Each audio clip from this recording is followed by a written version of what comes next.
우리가 생각하는 솔로몬 왕은 지혜의 왕입니다.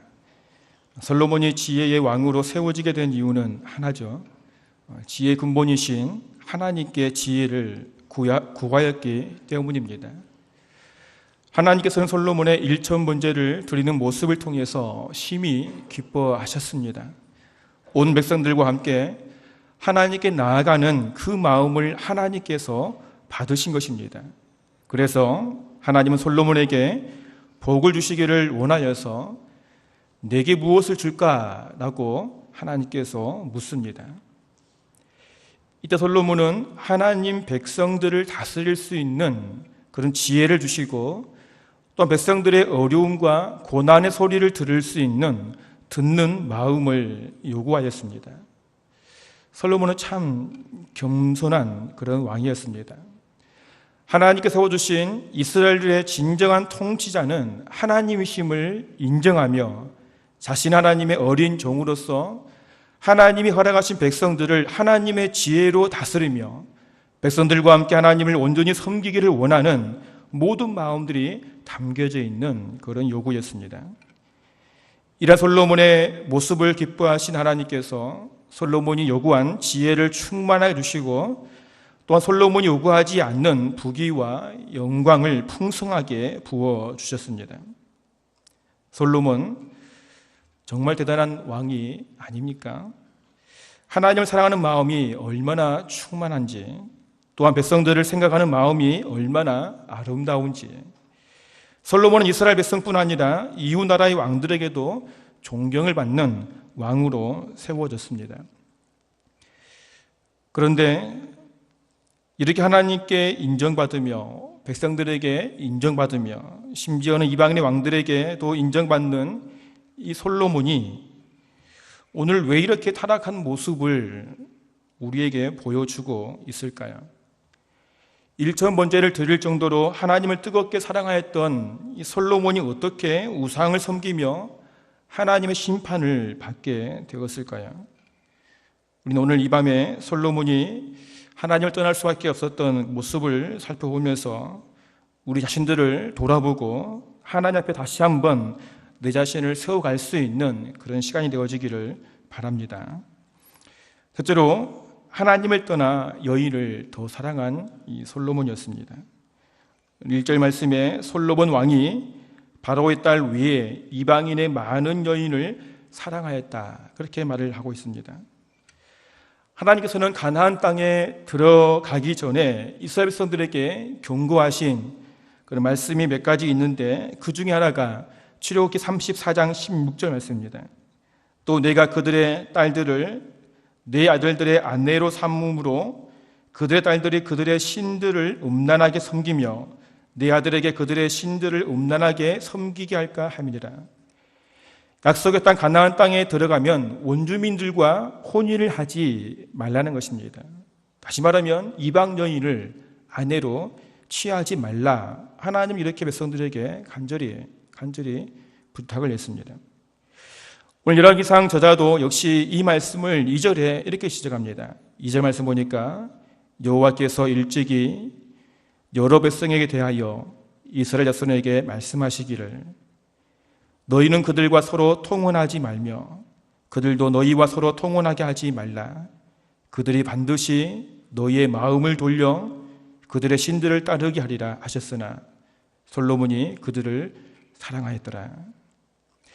솔로몬 왕이 이방 여인들을 아내로 맞이하는데 이로 인해서 솔로몬의 마음을 여인들에게 빼앗겨 버렸다는 것입니다.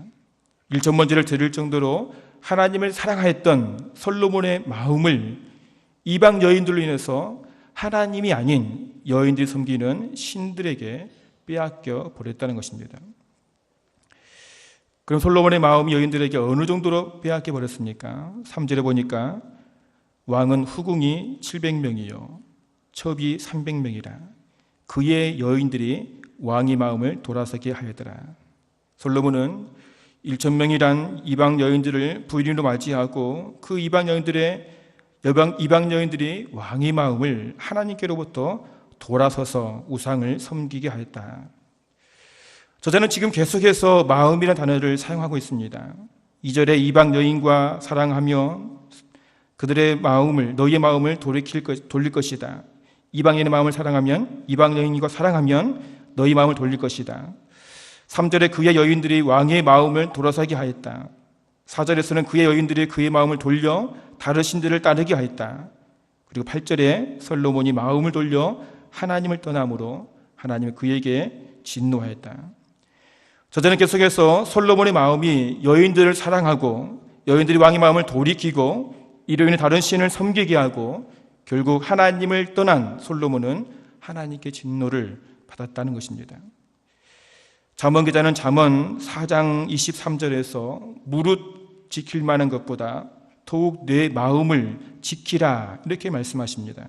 왜냐하면 생명의 근원이 마음에서 난다는 것입니다. 그런데 솔로몬은 그의 마음을 지키지 못하였던 것입니다. 도노님들, 우리의 마음을 굳게 지키시기 바랍니다. 우리 마음의 자리를 잡고 있는 성령 하나님께 붙들리는 삶을 살아가시기를 바랍니다.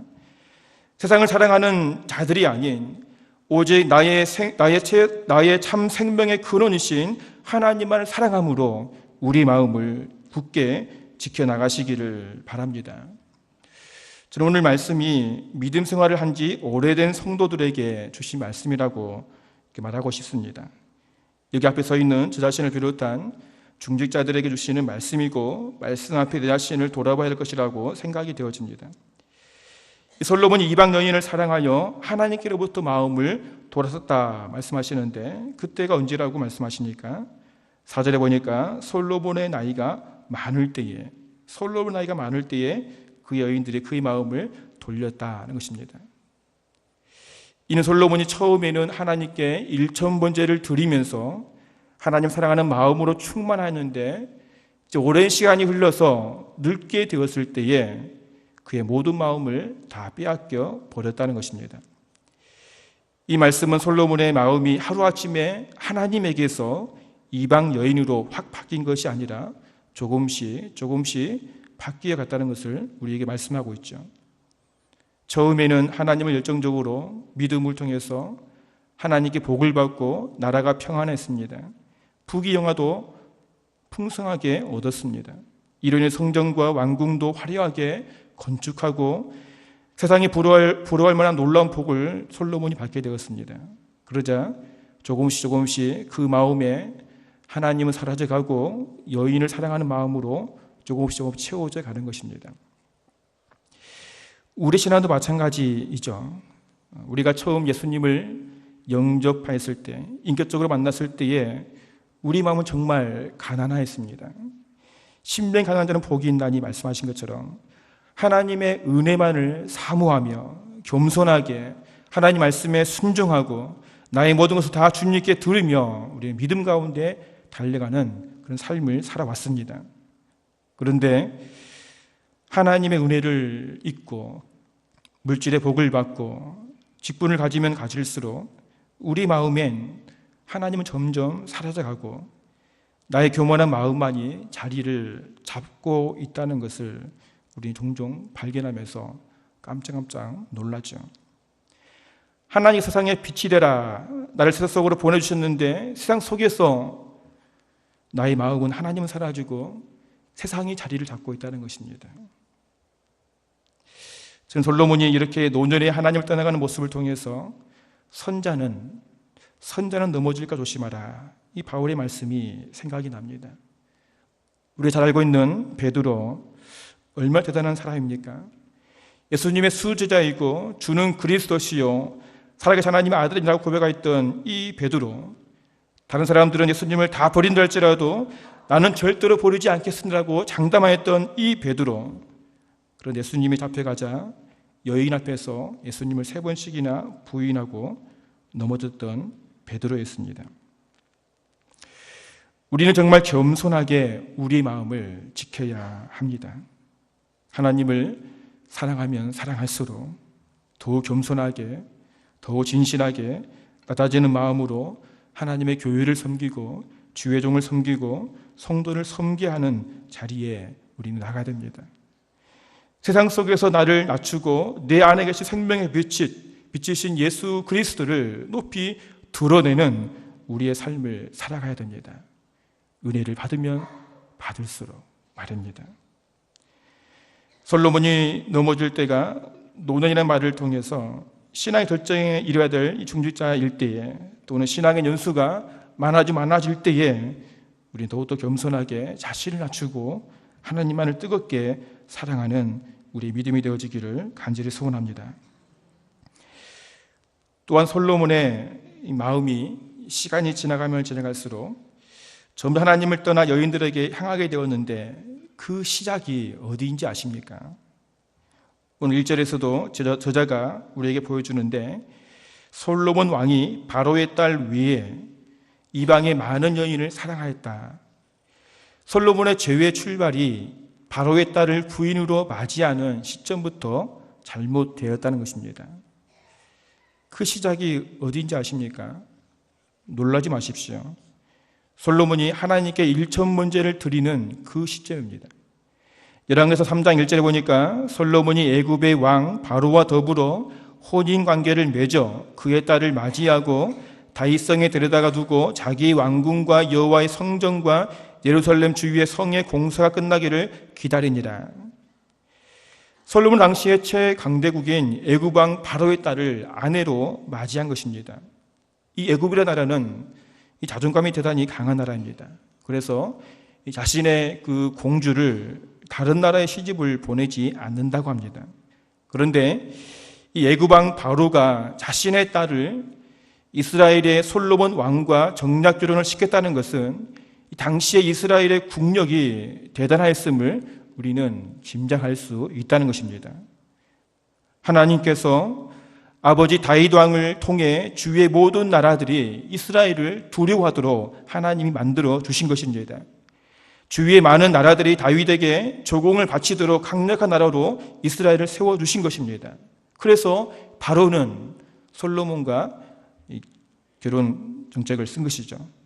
그런데 솔로몬은 이런 하나님을 전적으로 의지하지 못하고 애굽과 결혼 정책을 통해서 애굽이란 강대국으로부터 자신의 나라를 보호하려고 하였던 것입니다. 한편으로는 일천번제를 하나님께 드리면서 하나님을 뜨겁게 사랑함을 보여주고, 또 한편으로는 자신의 지혜로 강대국과 정략 결혼 정책으로 안정장치를 만들어가고 있었던 솔로몬의 두 마음을 우리는 볼 수 있다는 것입니다. 우리는 이런 솔로몬의 모습을 통해서 예수님 말씀이 생각이 납니다. 마태복음 6장 24절 말씀에서 한 사람이 두 주인을 섬기지 못할 것이니 혹 이를 미워하고 저를 사랑하거나 혹 이를 중히 여기고 저를 경히 여김이라. 너희가 하나님과 재물을 겸하여 섬기지 못하느니라. 솔로몬은 애굽 여인과 하나님을 겸하여 섬겼던 것입니다. 이것은 죄악의 씨앗을 솔로몬의 마음에 심는 것과 같다는 것입니다. 그래서 기자는 솔로몬이 중요한 일을 감당할 때마다 이 바로의 딸 얘기를 계속해서 해오고 있는 것입니다. 하나님 일천번제를 드리는 장면에서 애굽의 딸을 부인으로 맞이하였다고 말하고, 그리고 하나님의 성전을 건축하고 왕국을 건축할 때에도 이 바로의 딸을 등장시키고 있습니다. 7장 8절에 보니까 솔로몬이 거처할 왕궁은 그 주랑 뒤 다른 뜰에 있으니 그 양식이 동일하며 솔로몬이 그가 장가든 바로의 딸을 위하여 집을 지었는데 이 주랑과 같더라. 솔로몬이 왕궁을 13년에 걸쳐서 건축하였는데 한쪽에 바로의 딸을 위해서 다른 건물과 같은 크기로 화려하게 건물을 지어서 이 여인에게 주었던 것입니다. 솔로몬은 이미 처음부터 그 마음 중심에 하나님과 이방 여인을 함께 둔 것이죠. 비록 하나님에 비해서 이 여인의 자리는 정말 작은 자리였지만 함께 두었다는 것입니다. 결국 이렇게 자리를 잡은 여인을 사랑하는 마음이 자라고 자라서 천명의 여인이 되고, 결국 이 여인들을 섬기는 우상을 파묻히게 된 것입니다. 우린 솔로몬 모습을 바라보면서 이 땅의 의인은 하나도 없다라는 하나님 말씀의 명제를 교묘하게 인정하지 않을 수가 없습니다. 다시 말하면 우리 또한 하나님과 세상을 겸하여 섬길 때에 결국 솔로몬처럼 무너져 버릴 수밖에 없다는 사실을 항상 마음에 새기시기를 바랍니다. 더욱더 겸손하게 하나님 말씀 앞에 내 자신을 철저하게 내려놓으시기를 간절히 소원합니다. 두 번째로, 하나님보다 여인을 더 사랑하였던 솔로몬은 하나님을 버리고 우상을 섬기게 되었습니다. 오늘 4절 말씀에 솔로몬의 나이가 많을 때에 그의 여인들이 그의 마음을 돌려 다른 신들을 따르게 하였으므로 왕의 마음이 그의 아버지 다윗의 마음과 같지 아니하여 그의 하나님 여호와 앞에 온전하지 못하였다. 솔로몬의 마음이 하나님에게서 여인으로 넘어가자 솔로몬은 아버지 다윗 왕이 섬겼던 하나님이 아닌 이방 여인들 섬겼던 우상들을 섬기게 되었는데 이것을 악을 범했다, 이렇게 말씀하고 있습니다. 저전 솔로몬이 하나님을 버리고 우상을 섬기는 것을 오늘 6절에서 솔로몬이 여호와의 눈앞에 악을 행하였다, 이렇게 말씀하고 있다는 것입니다. 우리는 이 솔로몬의 모습을 통해서 한 가지 생각할 것이 있는데, 이 죄악이라는 것이 작은 것부터 시작한다는 사실이죠. 애굽의 여인을 부인으로 맞이하는 것도 그렇지만 그 이전에 3장 1절에 백성들이 산당에서 하나님께 제사를 지내게 하였다는 것입니다. 물론 하나님께 제사를 지내는 데는 제단이 필요하죠. 그래서 이 가나안 땅의 원주민들이 자신들의 신들에게 제사를 지내는 이 산당을 그대로 사용한 것입니다. 그런데 이것이 결국 백성들이 우상을 섬기는 계기가 되었고, 솔로몬도 자신의 부인들이 우상을 섬기도록 오늘 7절 말씀에서 산당을 지어 주었다, 이렇게 말씀하고 있습니다. 열왕기에 보면 이스라엘이 남과 북으로 나뉘어졌는데 하나님을 온전히 섬겼던 왕이 그렇게 많지 않습니다. 남과 북 왕을 다 합치면 40명의 왕들이 있는데 의로운 왕은 남유다의 8명의 왕밖에 되지 않습니다. 이 왕들 중에서 아사왕이 나오는데요, 이 아사왕은 솔로몬의 손자입니다. 솔로몬의 아들 르호보암 왕이 죽자 이 손자 아사왕이 유다의 왕이 되어서 하나님 보시기에 정말 정직하게 나라를 개혁해 나가는데 할아버지와 아버지가 섬겨왔던 모든 우상들을 다 제거합니다. 심지어는 이 할머니가 아세라상을 만들어 섬기는 것을 보고 할머니를 태우의 자리에서 내려버린 것입니다. 정말 강력한 종교개혁을 일으켰던 그런 왕입니다. 그런데 이 아사왕이 빠뜨린 것이 하나가 있는데 그것은 이 산당을 제거하지 않은 것입니다. 이 작은 거지만 아사왕은 끝까지 하나님을 온전히 의지하지 못하게 되었고, 주위의 강대국을 의지하다가 마지막에는 하나님 보시기에 아름답지 못한 모습으로 죽게 됩니다. 성도님들, 하나님께서 원하시는 것은 하나라도 우리 마음에 담지 마시기 바랍니다. 하나님 원하지 않는 것, 하나님이 싫어하는 것은 단 하나라도 우리 마음에 담지 마시기 바랍니다. 모든 것을 다 우리 마음속에서 제거하시기 바랍니다. 아마 우리 마음의 다음은 이 하나님을 영원히 바라보시고 의지하시고 하나님만을 섬기시기를 바랍니다. 이게 우리 성도가 악을 떠나서 하나님을 온전히 섬길 수 있는 길임을 믿으시기 바랍니다. 세 번째로, 하나님을 떠나 우상을 섬긴 솔로몬은 하나님의 심판을 받았습니다. 하나님은 솔로몬이 왕으로서 가져서는 안 되는 이 말과 재물의 눈이 어두워지고 우상을 섬김으로 하나님을 떠나려는 솔로몬에게 2번에 걸쳐서 나타나셔서 말씀하십니다. 첫 번째는 1000번제를 드리고 난 뒤에 나타나셔서 이 아버지 다윗이 행함같이 하나님 말씀에 순종하면 복을 주겠다, 이렇게 말씀하십니다.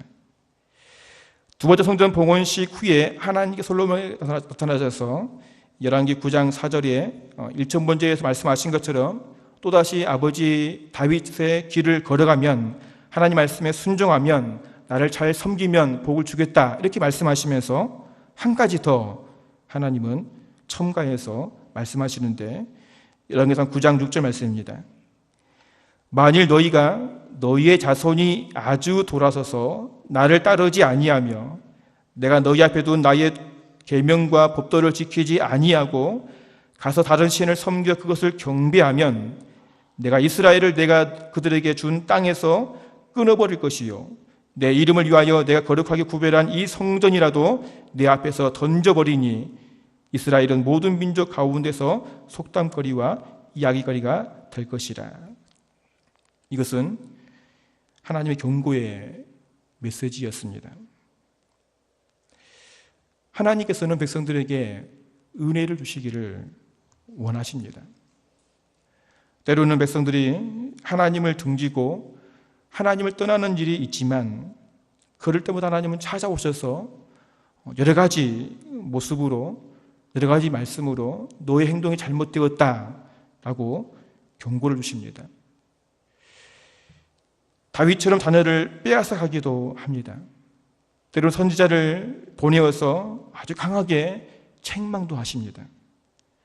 중요한 것은 하나님 어리석은 자녀들이 이러한 모습을 통해서 이러한 경고를 통해서 자신의 잘못을 깨닫고 다시 하나님을 찾고 하나님만을 의지하기를 하나님은 원하신다는 사실입니다. 우리에게 어떠한 어려움이 있습니까? 어떠한 고난이 있습니까? 아픔이 있습니까? 혹시 하나님께서 나를 바르게 세우기 위한 수단으로 어려움을 주고 고난을 주고 아픔을 주고 있는 것은 아닌가요? 하나님께서 나에게 허락하신 어려움과 고난, 아픔이 오히려 하나님의 은혜임을 믿고 나를 다시 하나님께 돌아서기를 원하시는 하나님 마음대로 하나님께 나아가시기를 간절히 소원합니다. 만약 하나님께서 여러 가지로 경고하시고 다시 기회를 주시는데도 우리 마음을 돌이키지 않으면 하나님의 심판이 임하게 되는 것입니다. 오늘 솔로몬 왕이 하나님께서 두 번이나 환상을 통해서 말씀해 주시는데 이것을 깨닫지 못하고 여인의 품속에서 헤어나오지 못하였습니다. 오히려 우상의 깊은 수렁에서 허우적거리고 있었습니다. 그러자 하나님은 이렇게 솔로몬을 심판하십니다. 하나님 솔로몬에게서 나라를 빼앗아 다른 사람에게 주어서 분열 왕국을 세우십니다. 무려 12지파 중에서 10지파를 솔로몬의 아들이 아닌 르호보암이라는 사람에게 주어서 이스라엘을 남과 북으로 나눠 버리는 심판을 내리신 것입니다. 우리는 오늘 솔로몬이 하나님께 향하는 마음을 살펴보면서 우리 자신들을 다시 한번 점검하고 다시 한번 하나님 앞에 우리를 세우시기를 간절히 소원합니다. 내가 중직자가 되었다고 해서 우리는 안심해서는 안 될 것입니다. 내가 신앙생활 한 지 오래 되었다고 해서 절대 안심해서는 안 되는 것입니다. 선자는 넘어질까 조심하라. 이 사도 바울의 경고를 겸허히 받고 하나님 말씀 앞에 자신을 다시 세우시기를 바랍니다. 나이 다든 것은 하나님의 은혜라, 주님의 은혜라. 이 바울의 고백이 우리의 고백이 되시기를 바랍니다. 또한 우리의 마음이 하나님의 사랑을 겸하여 섬기고 있지 않은지 돌아보시기 바랍니다. 하나님의 자리에 세상이, 물질이, 명예가 또는 자식이 또는 직장이 또는 친구가 자리를 차지하고 있지는 않습니까? 위대한 왕 솔로몬마저 마음속에 이 두 주인을 섬김으로 결국은 우상에 무너지고 말았습니다. 오늘 하나님만을 온전히 내 마음의 주인으로 모시기를 소원합니다. 오직 주님만이 우리의 생명 근원이심을 믿고 100% 주님께 다 드리시기를 바랍니다. 악한 사단에게 단 1%라도 자리를 내주지 마시기 바랍니다. 그 1%가 우리를 넘어지게 하는 것입니다. 우리 삶의 가장 우선순위가 하나님임을 다시 한번 기억하시고 그 하나님께 우리의 모든 것을 드림을 통해서 우리 마음속에 하나님의 은혜로 풍성하게 채워져 가시기를 간절히 소원합니다.